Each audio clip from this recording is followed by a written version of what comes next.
Have you ever won an argument only to feel like you lost the relationship?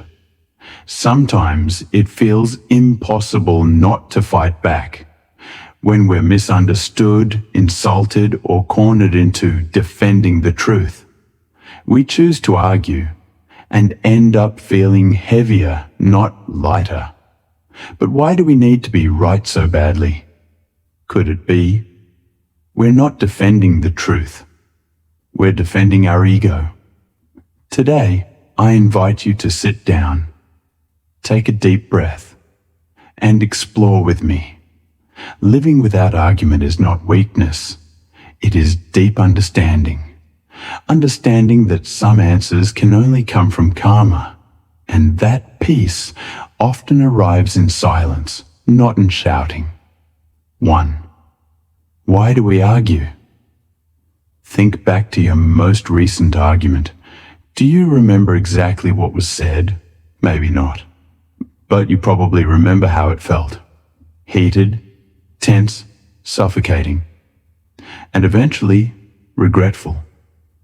Most arguments begin from something small, a poorly timed word, a misplaced action. But it hits the ego, and we strike back.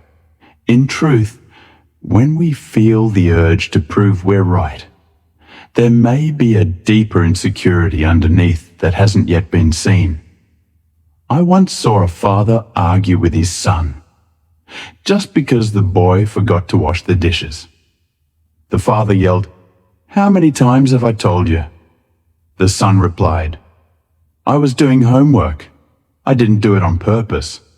A small matter, but it ended in anger and cold silence. The next morning, the father asked himself, was it worth it? Was it worth losing connection over one dirty dish? And he chose to let go. Not let go of responsibility, but let go of ego. He chose to speak with understanding and care, rather than react from pride. And 2. What the Buddha taught about arguing. The Buddha once said, "Do not argue with a fool. If you win, there is no honor. If you lose, it's even more unfortunate." He never tried to win arguments. Even when slandered or criticized, he simply smiled. Once, a man shouted insults at the Buddha in public. The Buddha gently asked, "If you give me a gift, but I do not accept it, to whom does the gift belong?" The man fell silent. The Buddha continued, "In the same way, if you insult me and I do not accept it, those words remain with you." That was not the silence of weakness. It was the power of one who knows. Reacting only robs us of inner peace. 3. The more we argue, the further we drift.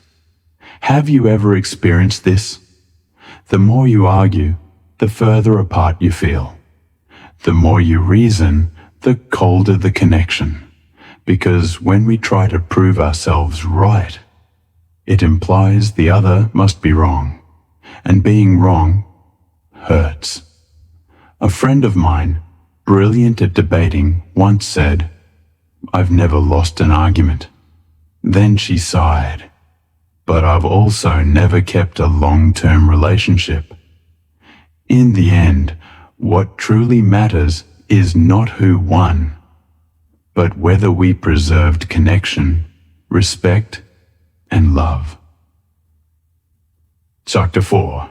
Let karma speak for you. Living kindly doesn't mean everyone will understand you. Sometimes you do the right thing and still get misunderstood. Sometimes you stay silent and still get blamed.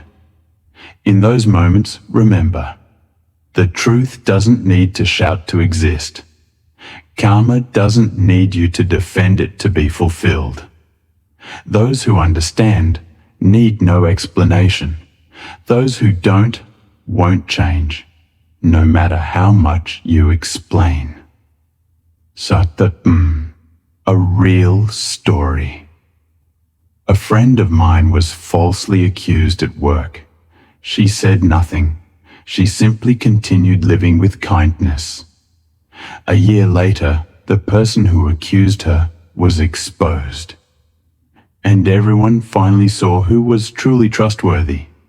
She told me, there was no use in defending myself then, but I believed if I lived rightly, karma would see.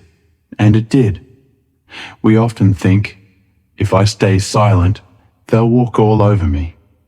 But in truth, the more someone attacks, the more their nature reveals itself. The one who stays calm earns deeper respect. Sat the Buddha said, unshaken by praise or blame, gain or loss, joy or sorrow, such a one is truly wise. Anguttara Nikaya. And 5 practices to live without arguing. 1, pause for 3 seconds before speaking. Ask, am I about to speak from clarity or from anger? 2, take 3 deep breaths. Anger comes with fast breath. Slowing down brings peace back. 3, write it out instead of speaking it out. Read it again the next day. Most of the time, you won't want to send it anymore.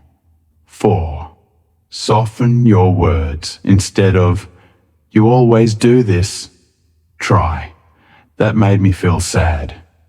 Can we try to understand each other better? 5, ask yourself, if I'm truly right, do I need to shout? Calmness carries more strength than 1,000 sharp words. A friend who practices meditation told me, I used to get angry easily, but now I choose to breathe and observe. As a result, others didn't see her as weak. They respected her even more. Because she didn't react, she reflected. Reminder: choosing not to argue doesn't mean you're wrong. It means you understand this.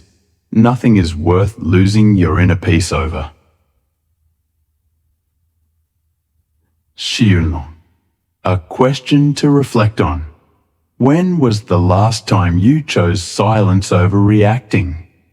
Did you feel stronger or weaker? If your answer is stronger, then congratulations. You are walking the path of wisdom and compassion. You don't need to win every argument to be victorious. You just need to keep your heart light in a world full of noise. When you know who you are, you no longer need to prove anything. When you live with kindness, karma will speak on your behalf. Thank you for staying with me until the end of this journey. If this video touched your heart, share it with someone who needs stillness today. And if you have a story or a feeling left unspoken, you're welcome to share it in the comments below.